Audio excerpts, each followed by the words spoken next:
আল্লাহ রাস্তায় সংগ্রাম করা মানেটা কি?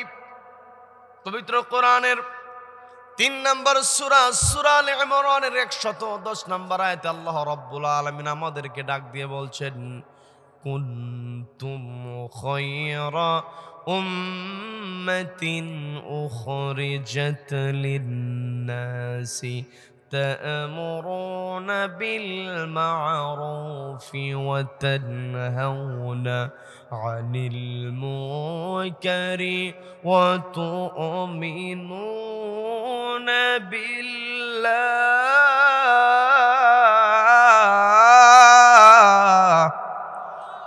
আল্লাহ রাব্বুল আলামিন আমাকে আপনাকে বলছেন, কুনতুম খায়রা উম্মাহ, তোমরা উত্তম জাতিতে পরিণত হতে পারবে।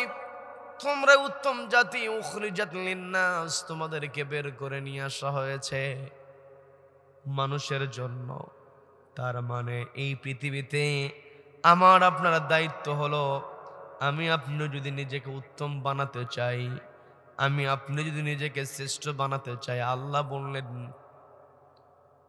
তা'মুরুনা বিল মা'রুফ, সৎ কাজের আদেশ দাও, ওয়া তানহাউনা আনিল মুনকার, অসৎ কাজে বাধা প্রদান করো। আল্লাহ বললেন তুজাহিদুনা ফি সাবিলিল্লাহ, আল্লাহ রাস্তায় সংগ্রাম করো। আর আল্লাহর রাস্তায় যখন আমি আপনি সংগ্রাম করব, তখন আমার আপনার 1 নম্বরের কর্মসূচি হবে তা'মুরুনা বিল মা'রুফ, সৎ কাজের আদেশ দিতে হবে, ওয়া তানহাউনা আনিল মুনকার, অসৎ কাজে বাধা প্রদান করতে হবে। যখন আমি আপনি হক কথা বলবো, সৎ কাজের আদেশ দেব, অসৎ কাজে বাধা প্রদান করব, তখন আমার আপনার বিরুদ্ধে ষড়যন্ত্র হবে। কি কথা বলেন? কিন্তু এই ষড়যন্ত্রের মোকাবেলা আমাকে আপনাকে করতে হবে। একটু আগে আপনাদেরকে আলোচনা শুনিয়েছেন ওয়া আলা রাব্বিহিম ইয়াতাওয়াক্কালুন, যারা আল্লাহর উপরে তাওয়াক্কুল করতে পারবে। বদর যুদ্ধের একজন সাহাবের ঘটনা সে শুনিয়ে গিয়েছে। আমার অত্যন্ত কাছের প্রিয় ভালোবাসার মাসুম বিল্লাহ নু'মানী আপনাদেরকে সুন্দর কথা শুনিয়েছে। খেজুরের যেই ডগাটা নিয়েছে, খেজুরের যেই ডালটা নিয়েছে, আল্লাহর উপরে তাওয়াক্কুল করে যখন আঘাত করেছে, ওই ডালটাকে আল্লাহ তরবারি বানায় দিয়েছেন। বলেন আল্লাহু আকবার। আল্লাহর উপরে আমার আপনার তাওয়াক্কুল রাখতে হবে। আজকে আমি আপনি আল্লাহর উপর তাওয়াক্কুল করতে পারি না, ভরসা করতে পারি না। আবার এই পৃথিবীতে দেখবেন একদল মানুষ আছে, তাদেরকে যতই নির্যাতনের মুখোমুখি রাখা হোক না কেন, তাদেরকে যতই নির্যাতন করা হোক না কেন, দিনের পর দিন বন্দি অবস্থায় রাখে, তবুও তা'মুরুনা বিল মা'রুফ, সৎ কাজের আদেশ দেওয়া, ওয়া তানহাউনা আনিল মুনকার, অসৎ কাজে বাধা প্রদান করা, অসৎ কাজের বিরুদ্ধে কথা বলা থেকে পিছপা হয় না, এমনও মানুষ আমরা দেখেছি। কথা বলেন। বিসমিল্লাহির রাহমানির রাহিম।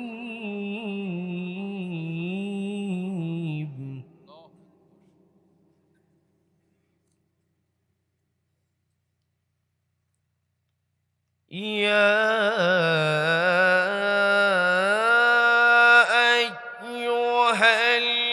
আইয়ুহাল্লাযীনা আমানু হাল আদুল্লুকুম আলা তিজারাহ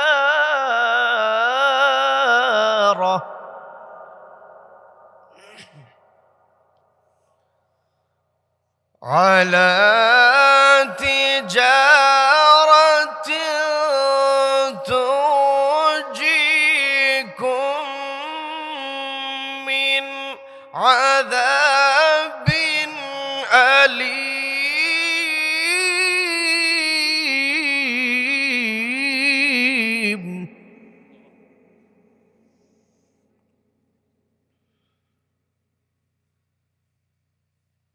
تؤمنون بالله ورسوله وتجاهدون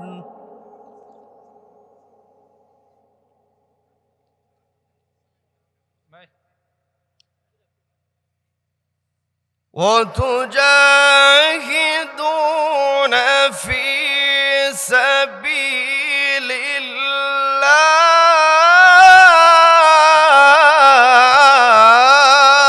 الله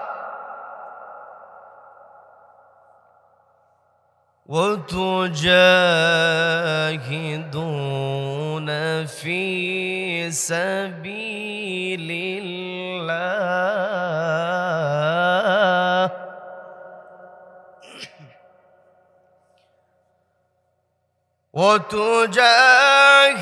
وتجاهدون في سبيل الله بأموالكم وأنفسكم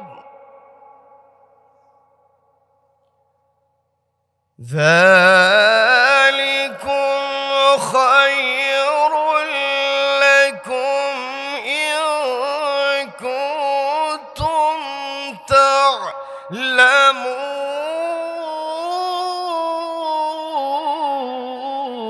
تعلمون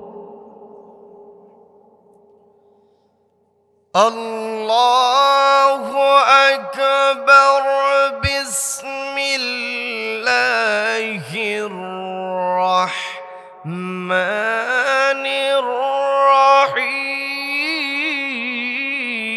الرحيم إن الله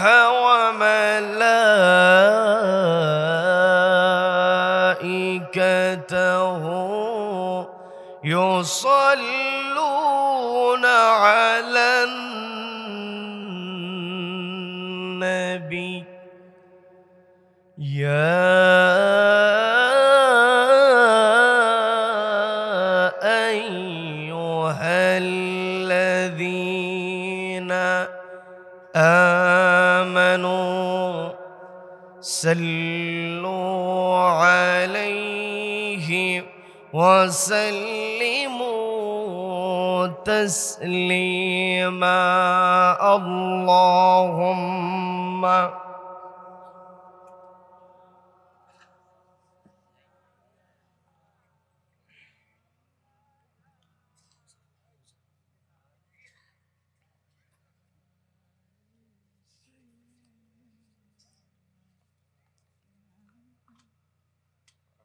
যে মানুষ মানুষের বেদনায়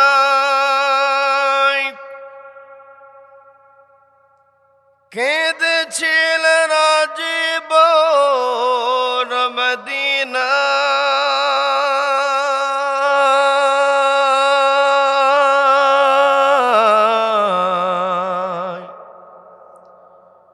সেই মাটি সেই মানুষ যদি এত সুন্দর না জানি তাহলে আল্লাহ তুমি কত সুন্দর কত সুন্দর আল্লাহুম্মা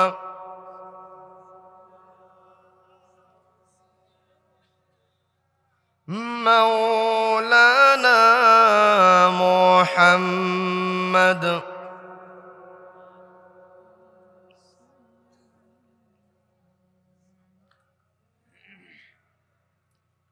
সবাই পড়ুন বালাগাল উলা বিকামালিহি কাশাফাদ দুজা বিজামালিহি حسنت جميع خصاله صلوا বাংলাদেশের অন্যতম প্রসিদ্ধ জেলা বগুড়া জেলার আদমদিঘি উপজেলার চাপাপুর পালনকড়ি দক্ষিণ পাড়া জামে মসজিদ মুসল্লিবৃন্দের আয়োজনে চতুর্থ বার্ষিকী বিরাট ইসলামী জলসা আজকের এই রহমতপূর্ণ বরকতপূর্ণ দ্বীনি মজলিসের সভাপতিত্ব করছেন জনাব মোহাম্মদ আব্দুর রাজ্জাক মন্ডল সাহেব, জনাব মোহাম্মদ কাজিমউদ্দিন প্রামাণিক সাহেব, সহ সভাপতি আলহাজ মোহাম্মদ তৌফিকুল ইসলাম, জনাব মোহাম্মদ আবু হেনা মুস্তফা কামাল, জনাব মোহাম্মদ আব্দুস সালাম সাহেব। আজকের মাহফিলের সম্মানিত প্রধান অতিথি জনাব মোহাম্মদ ইউনুস আলী দুলাল সাহেব। আমার পূর্বে কথা বলেছেন উদীয়মান তরুণ আলোচক, বিশিষ্ট ইসলামী চিন্তাবিদ, আমার অত্যন্ত কাছের ভালোবাসার স্নেহের জনাব হাফেজ মাওলানা মোহাম্মদ মাসুম বিল্লাহ নোমানী সাহেব। রব্বুল আলামিন তার কণ্ঠকে আমৃত্যু ইসলামের জন্য কবুল করে নিন, বলেন আমিন। কথা বলেছেন শ্রদ্ধাভাজন আলেমে দ্বীন, বিশিষ্ট ইসলামী চিন্তাবিদ, আলেমে দ্বীন আলহাজ হাফেজ মাওলানা মোহাম্মদ শহীদুল ইসলাম সাহেব। রব্বুল আলামিন তার খেদমতগুলোকে কবুল করে নিন, বলেন আমিন। উপস্থিত রয়েছেন আমন্ত্রিত উলামায়ে কেরাম, আমন্ত্রিত অতিথিবৃন্দ। মাহফিল উপস্থাপনায় রয়েছেন আত্রাই মাদ্রাসার সম্মানিত সহকারী প্রধান শিক্ষক শ্রদ্ধাভাজন মাওলানা মোহাম্মদ আব্দুস সালাম সাহেব সহ উপস্থিত রয়েছেন অত্র এলাকার মুরব্বীবৃন্দ, অত্র এলাকাবাসী, বিশেষ করে আমার সামনে বসে আছেন যারা অত্র এলাকার পার্শ্ববর্তী এলাকা হতে আগত কোরআন প্রেমিক, নবী প্রেমিক, তাওহীদি জনতা, পর্দার অন্তরাল থেকে শুনছেন আমার অত্যন্ত শ্রদ্ধেয় মা এবং বোনেরা। আলোচনার সূচনায় আমি আপনাদেরকে অভিনন্দন জানাচ্ছি, মোবারকবাদ জানিয়ে জিজ্ঞাসা করছি আপনারা সকলে কেমন আছেন? আলহামদুলিল্লাহ। রব্বুল আলামিন আমাকেও ভালো রেখেছেন, বলি আলহামদুলিল্লাহ, বলি আলহামদুলিল্লাহ। আল্লাহু আকবার, আল্লাহু আকবার। লা ইলাহা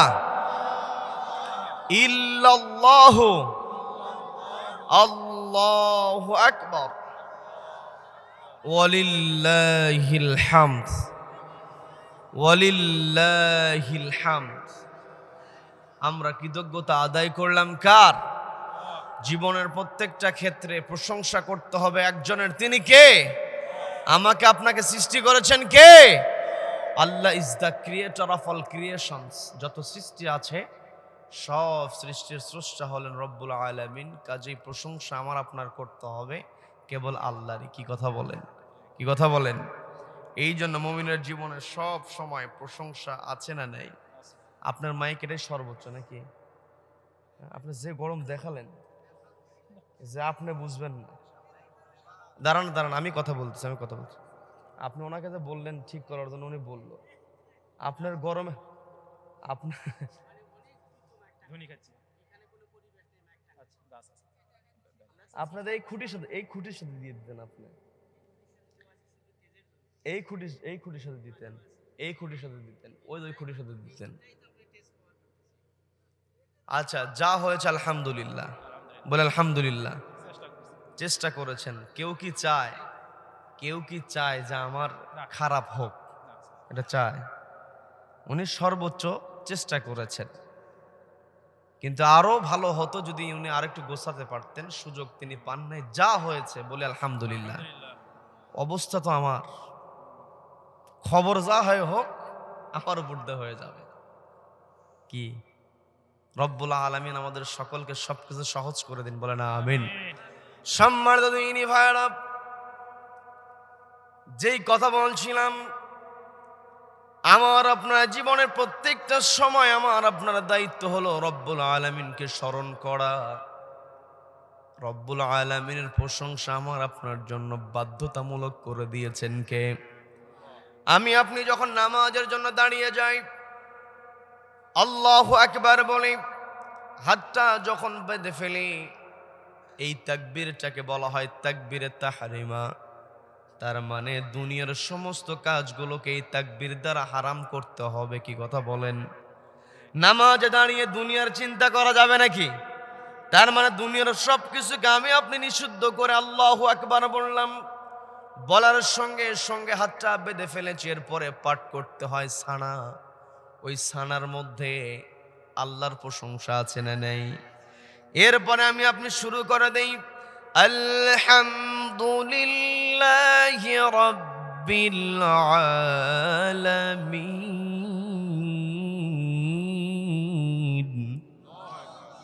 আল্লাহ রাব্বুল আলামিনের প্রশংসা কেবল হবে জগৎপুর সময়ের প্রতিপালক আল্লাহ রাব্বুল আলামিনের জন্য।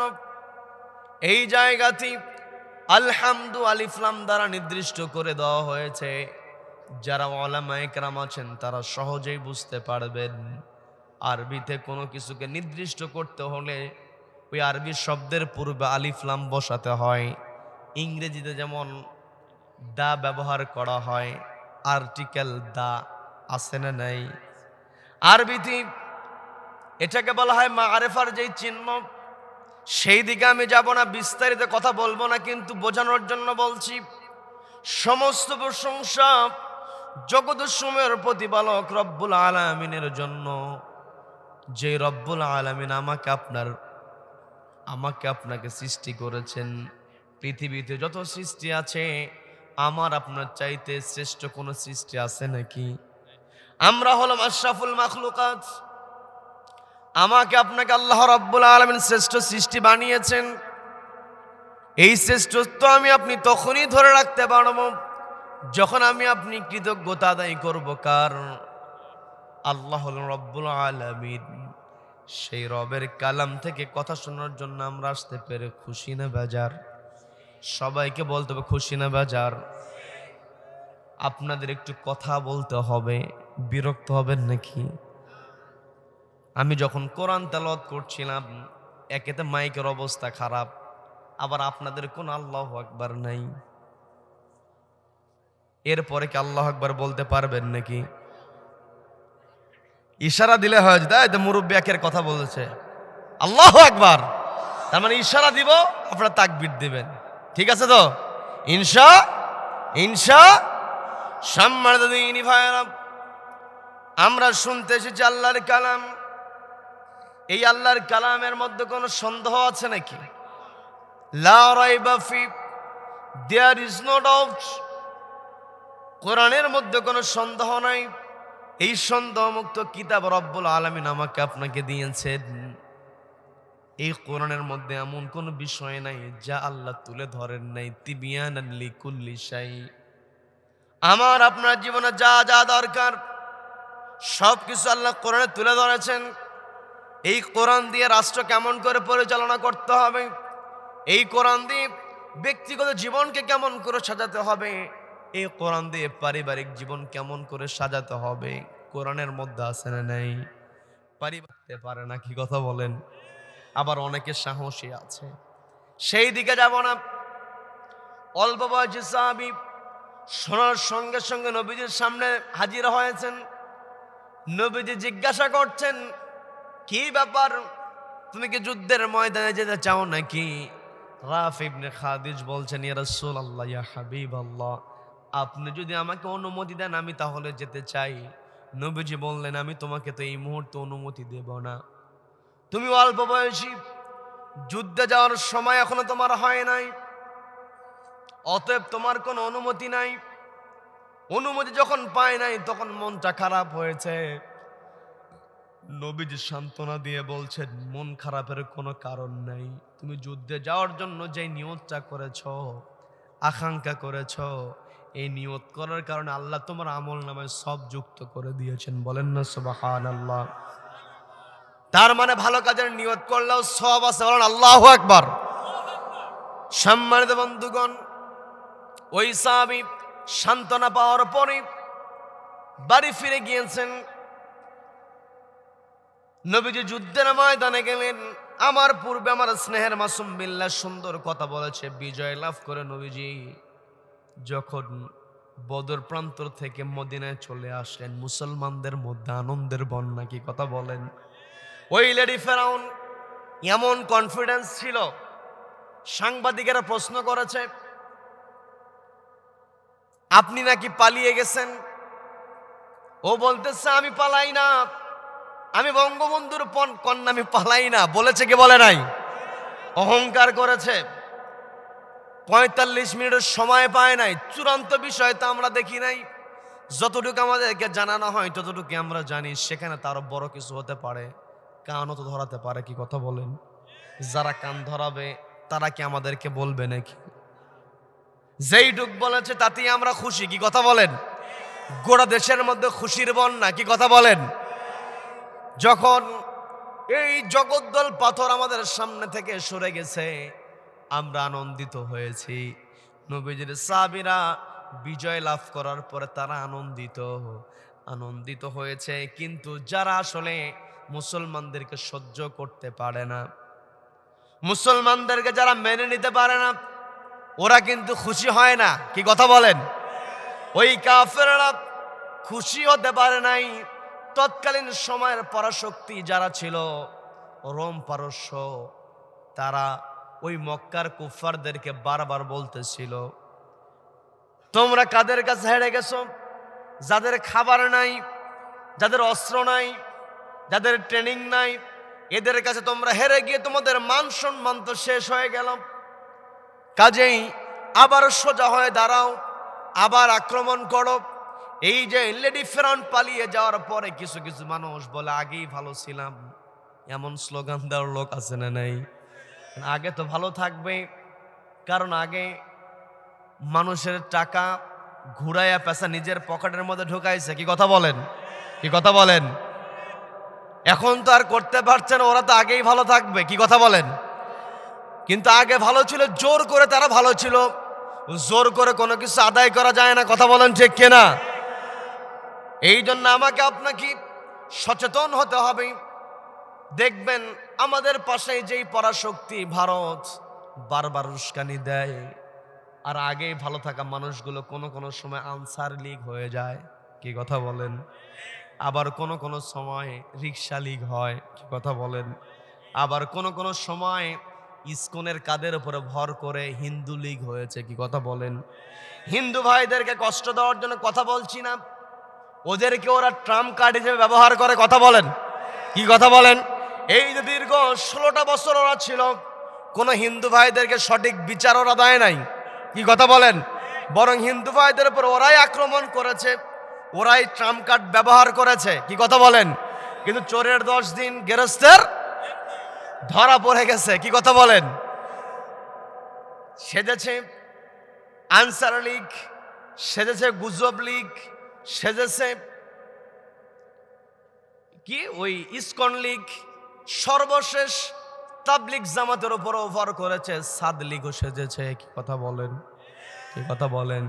কিন্তু যতই চেষ্টা তোমরা করো না কেন, যতই পরিকল্পনা করো না কেন, 47 আমরা স্বাধীন হয়েছে, ব্রিটিশদেরকে খেয়ে দিয়েছি। কি কথা বলেন? 71 পাকিস্তানদেরকে বিদায় করে দিয়েছি। কি কথা বলেন? কিন্তু এই পার্শ্ববর্তী ভারতের যে আগ্রাসন আমাদের উপরে ছিল, এই আগ্রাসনকে এখন আমরা বিদায় করতে পারি নাই। তবে ভারতীয় আগ্রাসনের যে খুঁটি আছে, এই খুঁটি আমরা নড়বড়ে করে দিয়েছি। কি কথা বলেন? এই যে ছাত্র জনতা খুঁটিটাকে নড়বড়ে করে দিয়েছে ভারতীয় আগ্রাসন, আমরা আর এই বাংলার জমিনে প্রতিষ্ঠিত হোক, আমাদের জীবন চলে যাবে, জীবন দিব, তবুও ভিনদেশি কোনো চোখ রাঙ্গানিকে আমরা এই বাংলার জমিন আর দেখবো না। কথা বলেন? কি কথা বলেন? সম্মান দিইনি ভাইরা। ওই কাফেররা বারবার যখন কুরাইশদেরকে উস্কানি দিচ্ছিল, ওই কুরাইশেরা একটা পর্যায়ে আবার 1 বছরের মাথায় নতুন করার একটা যুদ্ধের ডাক দিয়ে দিল। সেই যুদ্ধের নাম হলো উহুদ যুদ্ধ। সবাই বলেন কোন যুদ্ধ? কোনো সমস্যা নাকি? চলবে? চলবে। কতক্ষণ? সারা রাত চলবে। সারা রাত চলবে। বক্তা মরবে। বক্তা মরুক আর বাসুক, কথা হবে কার? কথা হবে কার? এক বক্তা মরবে আর এক বক্তা তৈরি হয়ে যাবে, কথা বলেন ঠিক কিনা?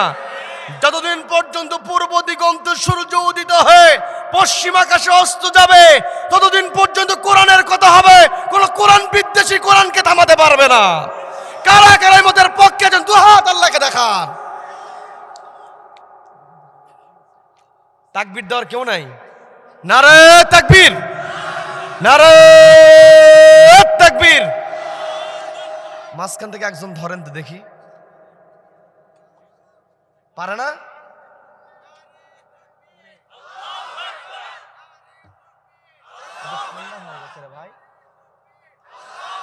ঠান্ডা হয়ে গেছে রে ভাই, এটা তো ঠান্ডা।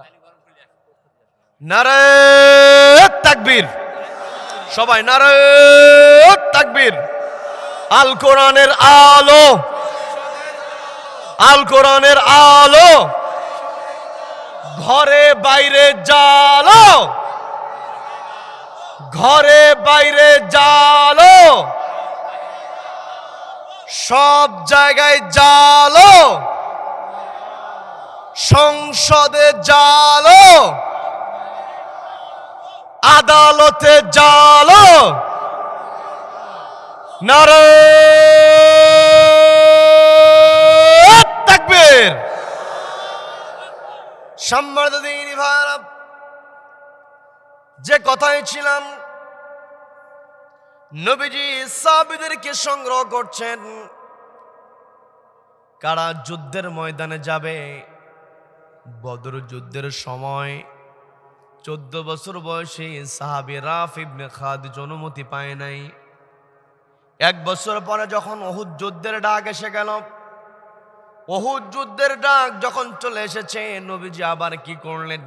সাহাবী কাদেরকে নিয়ে যাবেন, নবীজি সংগ্রহ শুরু করলেন। ওই 14 বছর বয়সে সাহাবী রাফি ইবনে খাদিজ রাদিয়াল্লাহু তাআলা আনহু, তিনি যখন শুনতে পেলেন নবীজি আবার উহুদের প্রান্তরে নবীজি যুদ্ধে অংশগ্রহণ করবেন, সাহাবীদেরকে নবীজি কালেক্ট করছেন, সংগ্রহ করছেন, সিলেক্ট করছেন। এই কথা ওই 14 বছর বয়সী রাফি ইবনে খাদিজ বদর যুদ্ধে ছিলেন 14 বছর বয়সী। 1 বছর পর উহুদ যুদ্ধ হয়েছে 15 বছর। সবাইকে বলতে হবে কত বছর? সবাই বলেন কত বছর?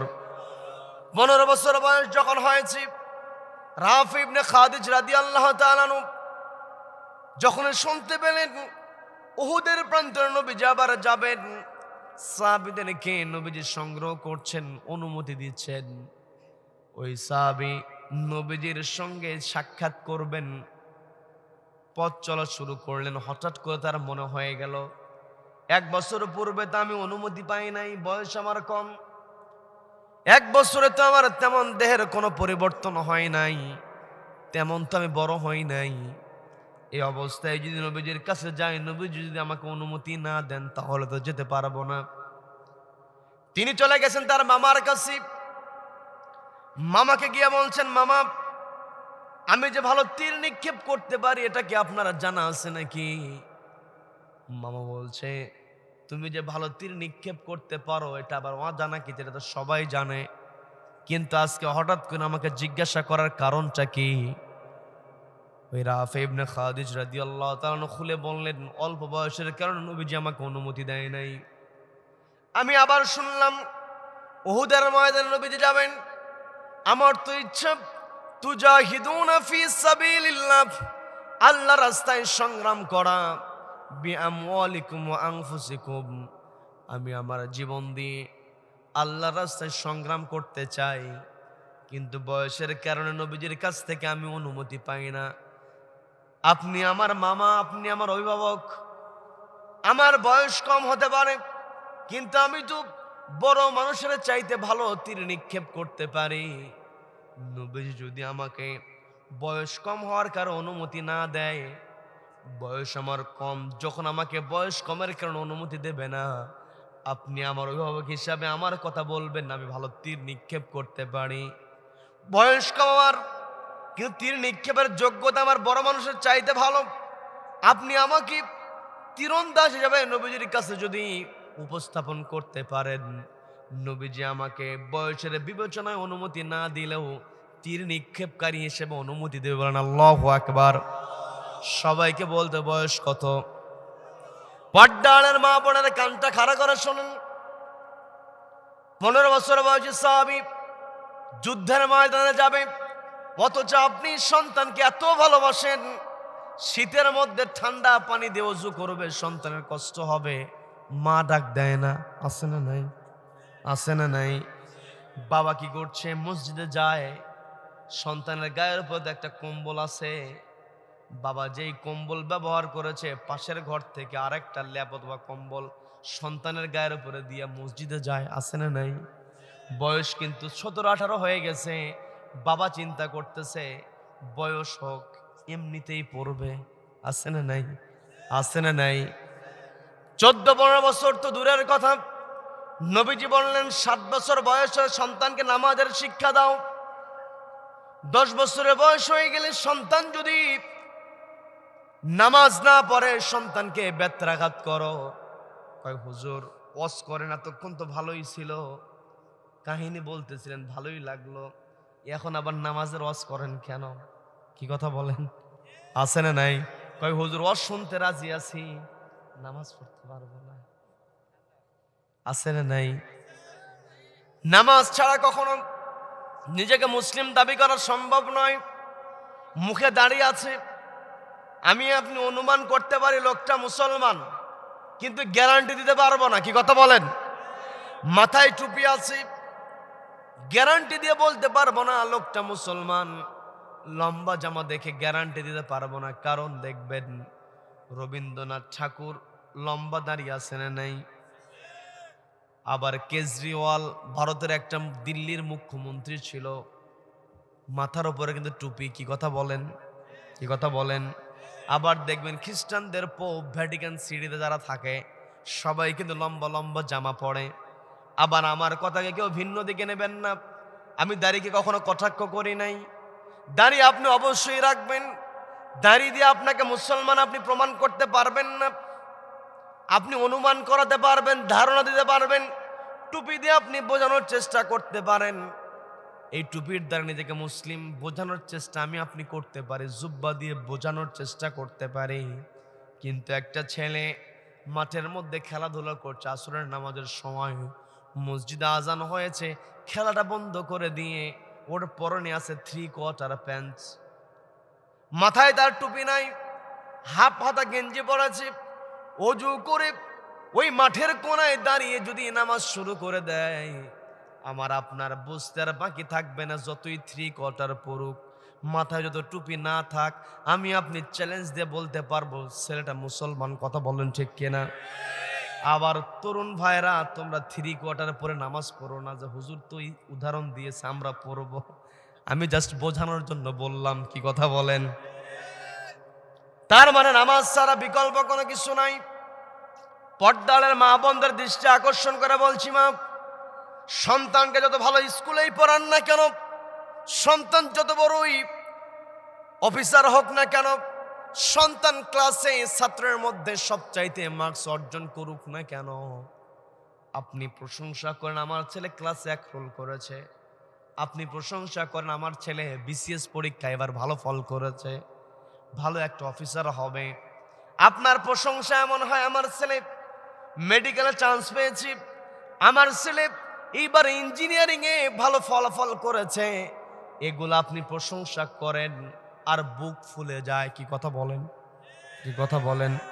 আপনার বুকটা ফুলে যাবে, কারণ আপনার সন্তান ভালো করেছে। পিতা হিসেবে আপনার অবশ্যই ভালো লাগবে, অবশ্যই ভালো লাগবে।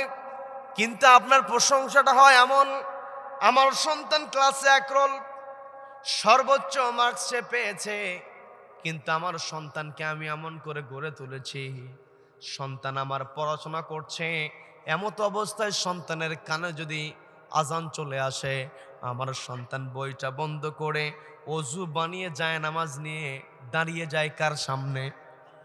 আপনি যদি এই প্রশংসা করতে পারেন আমার ছেলে মেধাবী, কিন্তু আমার সন্তান পড়ার চাইতে আল্লাহকে সেজদা দেওয়াতে প্রাধান্য দেয়, এটাই হলো সন্তানের জন্য পিতা হিসাবে, মা হিসাবে সবচাইতে বড় প্রশংসা। কথা বলেন ঠিক কিনা? আপনার সন্তান বড় অফিসার হয়েছে, আপনি প্রশংসা করছেন, অবশ্যই প্রশংসা করবেন, কিন্তু আপনার প্রশংসাটা হওয়া এমন, আমার ছেলে মস্ত বড় অফিসার, আমার ছেলের সুযোগ আছে কলমের খোসা দিয়া কারি কারি টাকা ইনকাম করার, কিন্তু আমার সন্তানকে আমি এত আদর্শ দিয়ে বড় করেছি, সন্তানের মনের মধ্যে আল্লাহর ভয় ঢুকিয়ে দিয়েছি, সন্তানকে আমি সৎ কাজের আদেশ দিয়েছি, অসৎ কাজ থেকে বাধা প্রদান করেছি, যার কারণে আমার সন্তানের অসৎ উপায়ে টাকা কামানোর সুযোগ আছে, কিন্তু আমার সন্তান ওই সুযোগটাকে কখনো গ্রহণ করে না।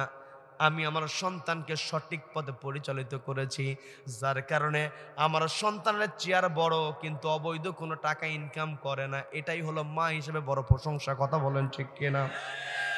কিন্তু আজকে আমি আপনি কি করছি? সন্তানকে বোঝাই কারি কারি টাকা ইনকাম করতে হবে, সন্তান ইঞ্জিনিয়ার হয়ে গিয়েছে, ঠিকাদার হয়ে গেছে, সন্তানের ধান্দা হলো টাকা কেমন করে কামাই করা যাবে। এই জন্য বিল্ডিং যখন বানায়, রডের টাকা নিজের পকেটের মধ্যে দিয়া রডের বদলে বাঁশ দিয়ে বিল্ডিং করে। আছে না নাই? আছে না নাই? কিন্তু সন্তানকে যদি কোরআনের শিক্ষা দেওয়া হয়, ওই সন্তান দুনিয়ার দিকে তাকাবে না, রডের বদলে বাঁশ দিয়ে কখনো বিল্ডিং করবে না। কথা বলেন ঠিক কিনা?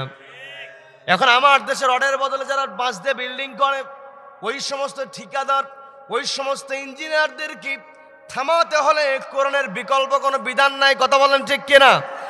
একটা ইঞ্জিনিয়ার চুরি করবে, হাত কেটে দাও, ফাকতাউ আইদিয়াহুমা, অর্ডারটা আমার নয়। সূরা মায়েদার খুলে দেখেন, সূরা মায়েদার মধ্যে আল্লাহ স্পষ্ট বলেন ফাকতাউ আইদিয়াহুমা। চোরটা হুমা শব্দ আল্লাহ ব্যবহার করেছেন, হোক ছেলে, হোক মেয়ে, হোক পুরুষ, হোক নারী, যেই চুরি করবে হাত কেটে দাও বিধান দিয়েছেন কে? এই হাত কাটার কথা যখন বলে তখনই হুজুরেরা খারাপ। কি কথা বলেন? কি কথা বলেন? তোমরা যতই খারাপ বলো না কেন, আমাদের নবীজিকে গালিগালাজ করেছে, যেই নবীর চরিত্রের সার্টিফিকেট দিয়েছেন কে? কে দিয়েছেন? আমার আপনার সার্টিফিকেটের যদি দরকার হয়, চেয়ারম্যান বরাবর আমরা চলে যাই, চোর হোক, ডাকাত হোক, ভালো মানুষ হোক আর খারাপ মানুষ হোক, সবার জন্য একই সার্টিফিকেট। কি কথা বলেন? ওই জায়গায় লিখে দিয়েছে, আমি জানি তাহার চরিত্র উন্নত চরিত্র, উত্তম চরিত্র, সে মানুষ হিসেবে ভালো, লেখা থাকে। কি কথা বলেন? যেই চেয়ারম্যান সে বলতেছে সে মানুষ হিসেবে ভালো, রাতের বেলা গম চুরি করে হাজির হয়েছে। কি কথা বলেন? তার মানে এই সব কিছু বন্ধ হয়ে যাবে। দরকার হলে একটি কিতাব, সেই কিতাবের নাম কি? সবাইকে বলতে হবে কিতাবের নাম কি? এই কোরআন দিয়ে আমার আপনার দায়িত্ব হলো তা'মুরুনা বিল মা'রুফ, ভালো কাজে আমাকে আপনাকে অর্ডার দিতে হবে, ওয়া তানহাউনা আনিল মুনকার, অসৎ কাজে বাধা প্রদান করতে হবে। অসৎ কাজের সমাজে চুরি হয়, যে অফিসার চুরি করবে ওই অফিসারকে থামানোর জন্য, চোর চুরি করলে হাত কাটা যেমন বিধান, একটা অফিসারের হাত কেটে দিলে বাকিটা এমনি সোজা। কথা বলেন ঠিক কিনা? কি কথা বলেন? সম্মানিত দিনী ভাইরা, কষ্ট পাচ্ছেন নাকি? আমরা শুনছিলাম রাফি ইবনে খাদিজ রাদিয়াল্লাহু তাআলা আনহু, 15 বছর বয়স। ও মা, আপনি একটু কানটা খাড়া করে বোঝার চেষ্টা করুন। 15 বছর বয়সী সাহাবী যুদ্ধের ময়দানে চলে যায়, অথচ মা হিসাবে আমি আপনি সন্তানকে মসজিদ পর্যন্ত পাঠাতে পারি না। এর চাইতে ব্যর্থতা আর আছে নাকি? যেই সন্তানকে আমি আপনি নামাজের শিক্ষা দেই না, এই সন্তান কিয়ামতের ময়দানে আল্লাহকে বলবে রব্বানা আরিনা, ওগো আল্লাহ দেখায় দেন তাদেরকে যারা দুনিয়াতে নামাজের শিক্ষা দেয় নাই, আমাদেরকে অন্যায় থেকে দূরে সরায় নাই, ভালো কাজের অর্ডার দেয় নাই, নাজআলহুমা তাহতা আকদামিনা, আজকে তাদের বুকের উপরে পা দিয়ে জাহান্নামে যাবে। বলেন নাউযু বিল্লাহ। ও মা, আপনি যে সন্তানকে নামাজের শিক্ষা দেন না, ওই সন্তান কিয়ামতের ময়দানে আপনার আমার শত্রু হয়ে যাবে। কথা বলেন ঠিক কিনা? বাপ জানেরা শুনছেন, আপনি যখন নামাজি হবেন, আপনার সন্তান আপনার পিছনে পিছনে মসজিদ যাওয়ার জন্য লাইন ধরে। কি কথা বলেন?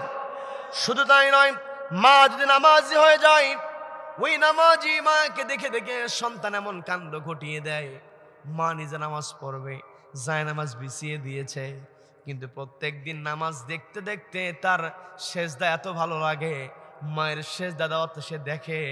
একটা দিন মা যায় নামাজ বিছিয়ে দিয়েছে, নিজে নামাজ পড়বে, যায় নামাজে দাঁড়াবে, কিন্তু ছোট্ট সন্তান, ওরও টার্গেট আজকে আমিও সেজদা দেব। এই জন্য মাকে সুযোগ না দিয়া ওই ছোট্ট 3 বছরের বাচ্চা মায়ের আগেই যায় নামাজের উপরে গিয়ে সেজদা দেওয়া শুরু করে। দৃশ্য আছে না নাই?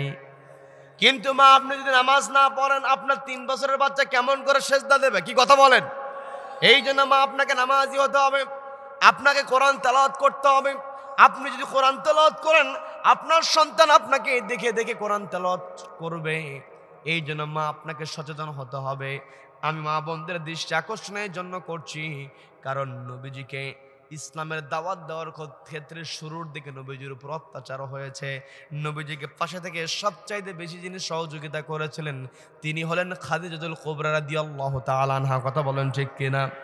মা, আপনাকে আজকে সমাজের মধ্যে তা'মুরুনা বিল মা'রুফ, সৎ কাজের আদেশ দেওয়ার ক্ষেত্রে আপনাকে এগিয়ে আসতে হবে। ওয়া তানহাউনা আনিল মুনকার, অসৎ কাজে বাধা প্রদান করার ক্ষেত্রে আপনাকে এগিয়ে আসতে হবে।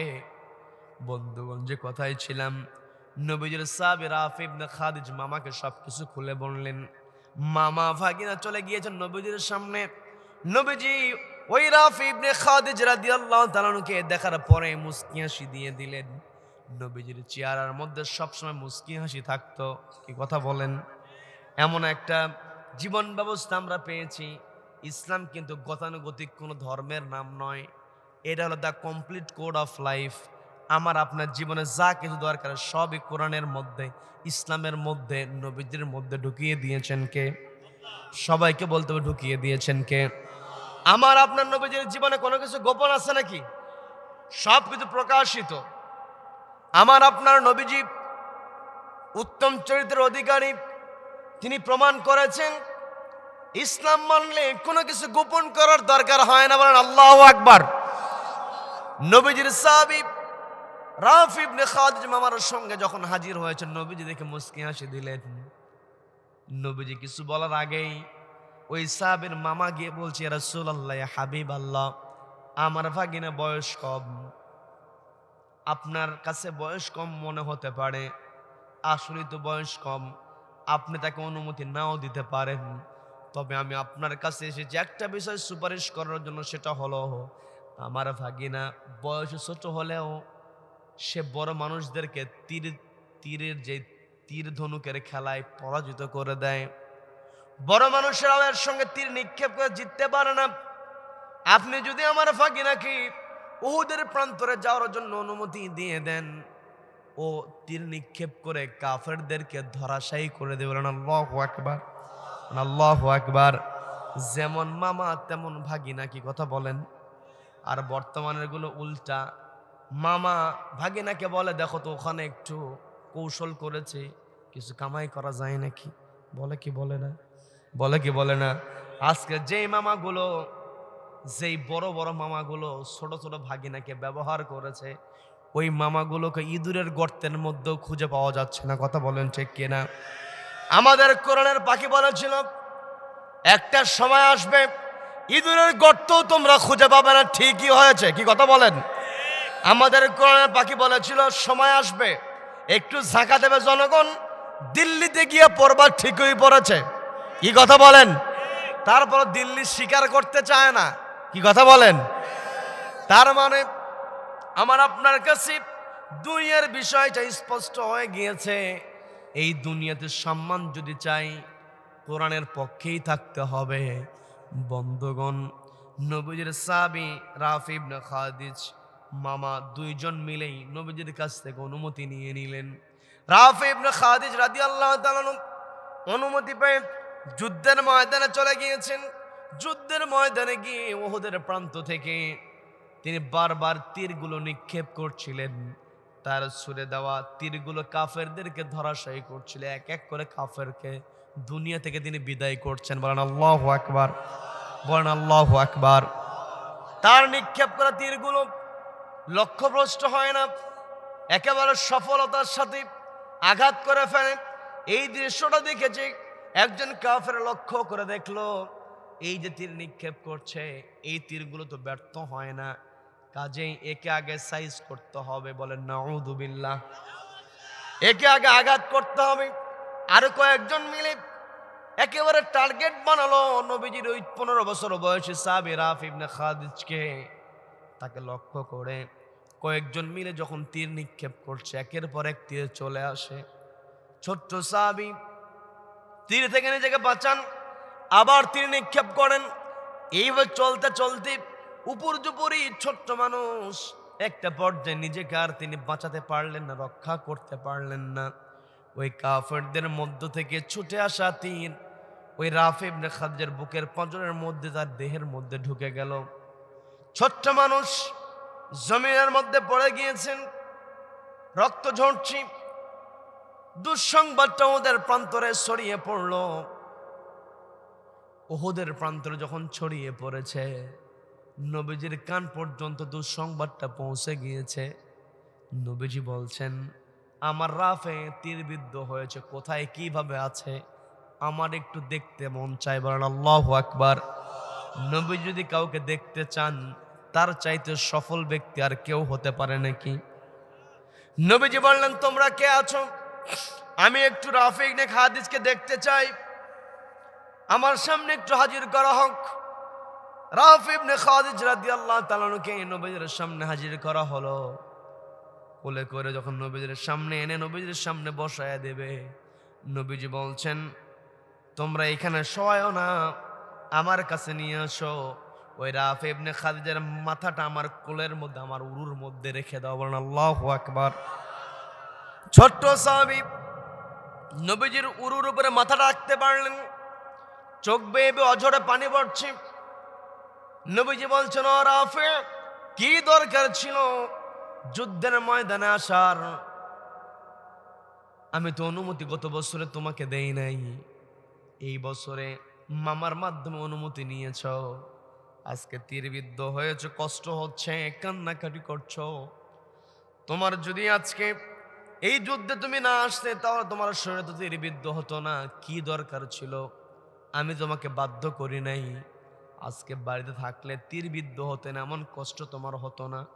রাফি ইবনে খাদিজ বলছেন, ইয়া রাসূলুল্লাহ, ইয়া হাবিবাল্লাহ, আপনি যা বলেছেন সত্য বলেছেন। আমি যুদ্ধের ময়দানে না আসলে আমার শরীরে তীরবিদ্ধ হতো না, এটা সত্য। তবে এটাও তো সত্য, আজকে যদি আমার শরীরের মধ্যে তীরবিদ্ধ না হতো, আমি রাফি নবীজি আপনার কোলের মধ্যে মাথাটা দিতে পারতাম না, বলেন আল্লাহু আকবার। নবীজির সাহাবী রাফি ইবনে খাদিজ যখন এই কথা বললেন, ইয়া রাসূলুল্লাহ, ইয়া হাবিবাল্লাহ, আমি আপনার কোলের মধ্যে মাথাটা তো দিতে পারতাম না। নবীজি, তুমি ছোট্ট মানুষ, কিন্তু তোমার ঈমানটা পরিপূর্ণ, বলেন আল্লাহু আকবার। রাফি ইবনে খাদিজ বলছেন, ইয়া রাসূলুল্লাহ, ইয়া হাবিবাল্লাহ, আমার তো একটা আকাঙ্ক্ষা এখনো অপূর্ণ রয়ে গিয়েছে। কি সে তোমার আকাঙ্ক্ষা? রাফি ইবনে খাদিজ বলছেন, ইয়া রাসূলুল্লাহ, ইয়া হাবিবাল্লাহ, আমি যখন বাড়ি থেকে বের হয়েছি, বাড়ি থেকে বের হওয়ার সময় আমি আল্লাহর কাছে ফরিয়াদ করেছি, আল্লাহ, তুজাহিদুনা ফি সাবিলিল্লাহি বিআমওয়ালিকুম ওয়া আনফুসিকুম, আমি আল্লাহর রাস্তায় সংগ্রাম করে আমার জীবনটা আমি দিয়ে দেব। অর্থাৎ জীবন নিয়ে বাড়ি থেকে বের হচ্ছে, ওহুদের প্রান্তরে যাচ্ছে, যুদ্ধ করব, জীবন নিয়ে আর বাড়িতে ফিরতে চাই না, একেবারে কিয়ামতের ময়দানে ওহুদের শহীদ হিসেবে উঠতে চাই, বলেন আল্লাহু আকবার। আমি তো এই দোয়া আল্লাহর কাছে করেছি, কিন্তু আমার কাছে তো মনে হচ্ছে আমার শরীরে যে তীরটা বিদ্ধ হয়েছে, আপনারা এখন এটাকে বের করবেন, বের করে আমার চিকিৎসা করা হবে। আমার নতুন করে এই অসুস্থ অবস্থা নিয়ে আমাকে তো যুদ্ধের ময়দানে অনুমতি দিবেন না। আমি যদি যুদ্ধের ময়দানে যেতে অনুমতি না পাই, তাহলে তো আমি আর যুদ্ধ করতে পারবো না, আমার মনে হয় আর শহীদ হওয়া হবে না। আমি তো যদি বিজয় হয়, আমি তো গাজী হয়ে যাব, এখন আমার যুদ্ধ করার সুযোগ নাই। আবার আমি যদি যুদ্ধ না করি, শহীদ তো আমি হতে পারবো না। কিন্তু আমি বাড়ি থেকে যখন বের হয়েছি, শহীদের আকাঙ্ক্ষা নিয়ে বের হয়েছি, এখন যদি গাজী হয়ে যায়, তাহলে তো আমার আকাঙ্ক্ষা পূর্ণ হয় না। নবীজি বলছেন, তুমি যেই কথা বলেছো তোমার আকাঙ্ক্ষা পূর্ণ হবে না, আজকে এমন একটা দিন, তুমি যেই আকাঙ্ক্ষার কথা বলেছো সব আকাঙ্ক্ষা তোমার পূর্ণ হয়ে যাবে, আল্লাহু আকবার, মানে আল্লাহু আকবার। রাফি ইবনে খাদিজ বলছেন, কেমন করে পূর্ণ হবে? আমি তো আর যুদ্ধ করতে পারবো না। নবীজি বললেন, তোমার সামনে আমি দুইটা অপশন দাঁড় করাই, দুইটা অপশনের মধ্যে একটা অপশন তুমি বেছে নিতে পারবে। সবাইকে বলতে কয়টা অপশন? সবাই বলেন। শুনবেন নাকি মোনাজাত? শুনবেন? ঠান্ডা লাগে নাই? ঠান্ডা আউট হয়ে গেছে নাকি? ঠান্ডা আছে, কিন্তু কিন্তু এই আলোচনার কাছে ঠান্ডার কোনো দাম নাই। কি কথা বলেন? কি কথা বলেন? আল্লাহ কবুল করেন, বলেন আমিন, বলেন আমিন। সম্মানিত দিনী ভাইরা, যে কথাই ছিলাম, রাফি ইবনে খাদিজ নবীজির কাছ থেকে দুইটা অফারের কথা যখন জানতে পারলেন, নবীজি বলতেছেন, তোমাকে দুইটা অফার দেওয়া হবে। একটা হলো, তুমি যেই কথা বলেছ, তোমার শরীর থেকে তীর বের করে দিলে তুমি চিকিৎসার পরে তুমি সুস্থ হয়ে যাবে। আর একটা অপশন হলো, এটা তোমার জন্য বড় কষ্টের। বলে কি সে অপশন? তোমার শরীরের মধ্যে যে তীরের ফলাটা ঢুকে গিয়েছে, এই তীরের ফলা তোমার দেহের মধ্যে রেখে দিয়ে কাঠিটাকে আলাদা করে দেওয়া হবে। তোমার দেহের মধ্যে ওই লোহার খণ্ডটা থেকে যাবে, ওই ক্ষতস্থান তোমার কখনো শোকাবে না। তোমার কষ্ট হবে, কিন্তু এই ক্ষতস্থান নিয়ে তুমি পৃথিবীতে বেঁচে থাকবে। যেই দিন তুমি মারা যাবে, সেই দিন তোমার ক্ষতস্থান নিয়ে তুমি মারা যাবে। দুনিয়া থেকে যেইভাবে বিদায় হবে, সেইভাবে আল্লাহ তোমাকে উঠাবে। তুমি দুনিয়ার এই ক্ষতস্থান নিয়ে দুনিয়া থেকে বিদায় হবে, কিন্তু তোমার দেহের মধ্যে লোহার টুকরা, লোহার খণ্ড থাকার কারণে তোমার কিন্তু প্রচন্ড কষ্ট হবে। এই জন্য আমি তোমাকে বলছি, কষ্ট তোমার হবে, ক্ষতস্থানের তীব্র যন্ত্রণা তোমার হবে, কিন্তু তুমি যদি এই যন্ত্রণা সহ্য করতে পারো, দুনিয়াতে তুমি কষ্ট করবে, তোমার দেহের মধ্যে তীরের ফলা থেকে যাবে, মারা যাওয়ার সময় যে অবস্থা হবে, তুমি কিয়ামতের ময়দানে সেইভাবেই উঠবে। আর ওই ক্ষতস্থান দেখিয়ে আমি আল্লাহর কাছে ওই দিন বলবো, তোমার ওই ওই তীরের ফলা ক্ষতস্থান দেখিয়ে আমি আল্লাহর কাছে তোমার ব্যাপারে সুপারিশ করব। তোমাকে আল্লাহ সেই দিন শাহাদাতের মর্যাদা দিয়ে দিবেন। বলেন আল্লাহু আকবার। শহীদের মর্যাদা তোমাকে আল্লাহ দিয়ে দিবেন, কিন্তু তোমার জন্য বড় কষ্ট হবে। রাফি ইবনে খাদিজ বলছেন, ইয়া রাসূলুল্লাহ, ইয়া হাবিবাল্লাহ, আমার যত কষ্ট হোক না কেন, দুনিয়ার কষ্টকে আমি কষ্ট মনে করি না। বলেন আল্লাহু আকবার। আমার যত যন্ত্রণা হোক, আপনি আমার দেহের মধ্যে তীরের ফলা রেখে দিয়ে কাঠিটাকে বিযুক্ত করেন। নবীজি রাফি ইবনে খাদিজের দেহের মধ্যে তীরের ফলাটা রেখে দিলেন, কাঠিটা আলাদা করে দিলেন। যেই দিন নবীজি রাফি ইবনে খাদিজের দেহের মধ্যে তীরের ফলা রেখে দিলেন, সেই দিন রাফি ইবনে খাদিজের বয়স কত? সবাইকে বলতে হবে কত বছর? 15 বছর বয়সী। তার দেহের মধ্যে তীরের ফলা নবীজি রেখে দিলেন। আর যেই দিন রাফি ইবনে খাদিজ দুনিয়া থেকে বিদায় হয়েছিলেন, সেই দিন রাফি ইবনে খাদিজের বয়স ছিল 86 বছর। বলেন আল্লাহু আকবার, বলেন আল্লাহু আকবার। এই যে 71 বছর তিনি দেহের মধ্যে তীরের ফলা রেখে দিয়েছিলেন, একমাত্র কার সন্তুষ্টির জন্য?